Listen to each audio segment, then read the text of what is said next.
let's talk about the Zebra ZM400. First of all, you'll notice a small form factor with a metal box, so it's still available to survive in a rugged environment. The Z series of printers was a very unique approach by Zebra Technologies on the design of the printer. Instead of taking a previous version and adding the latest and greatest functionality, they told the engineers to start from the ground up from scratch with the printer with a functionality that had been requested for years and years. So they've made this a very simple to use. They've made some field installable interfaces and a printer that I like to say as a printer that a company can grow up with. So my example of that is the printer can be purchased without a rewinder, and as demand increases and quantity of labels increase, a rewinder can be added in the field. So first let's take a look at some of the functionality. There is a display to help the end users be able to manipulate through some of the settings on the printer itself, as well as pause, feed, and a very simple setup, very easy for the users to work with. You also see a window here, so it's very easy for an end user to realize whether we are running low on labels or running low or getting close to the end of our ribbon to try to plan your day or plan your production. Also in the back there's a variety of communication interfaces. Standard are parallel, USB, and an RS-232 serial port.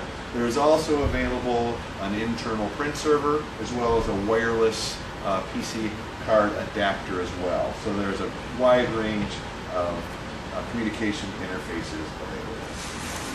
As you look on the inside of the printer, it was designed with the end user in mind. The way they've designed it is the operator really only touches anything with the color purple. So I'm not sure if you can see the color purple through this video. However, as you look at pieces such as right here, there's an area where it's an easy load for material. We'll be doing that here shortly. For ribbon, for taking that off, you'll see a purple handle here where that turns and it releases the rewound ribbon, as well as you'll notice this area here for your roll of labels to go with an easy sliding and be able to hold that firm. So let's actually do a demonstration for that. For ease of loading, you will notice on the template in the back arrows to point the end user how to get through. So we will be able to put this here. And as mentioned, you can slide this up to hold your labels firmly against the wall.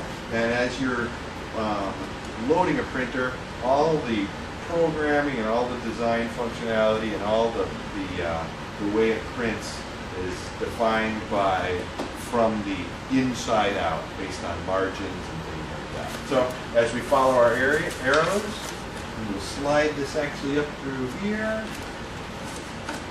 And you'll notice it just falls directly right there. And that's it for loading labels. For loading ribbon, you'll notice the same type of arrow configuration for this. So you put the ribbon in here, and for a zebra, the coated side of the material is wound out. So we wind this back up in here. You'll notice the arrow goes right here. And that actually gets wound directly onto the spindle. And as you lock this in, we can actually tie it. And as you lock this in, we'll add a little material. It actually locks down, and that's actually how you do your loading of materials.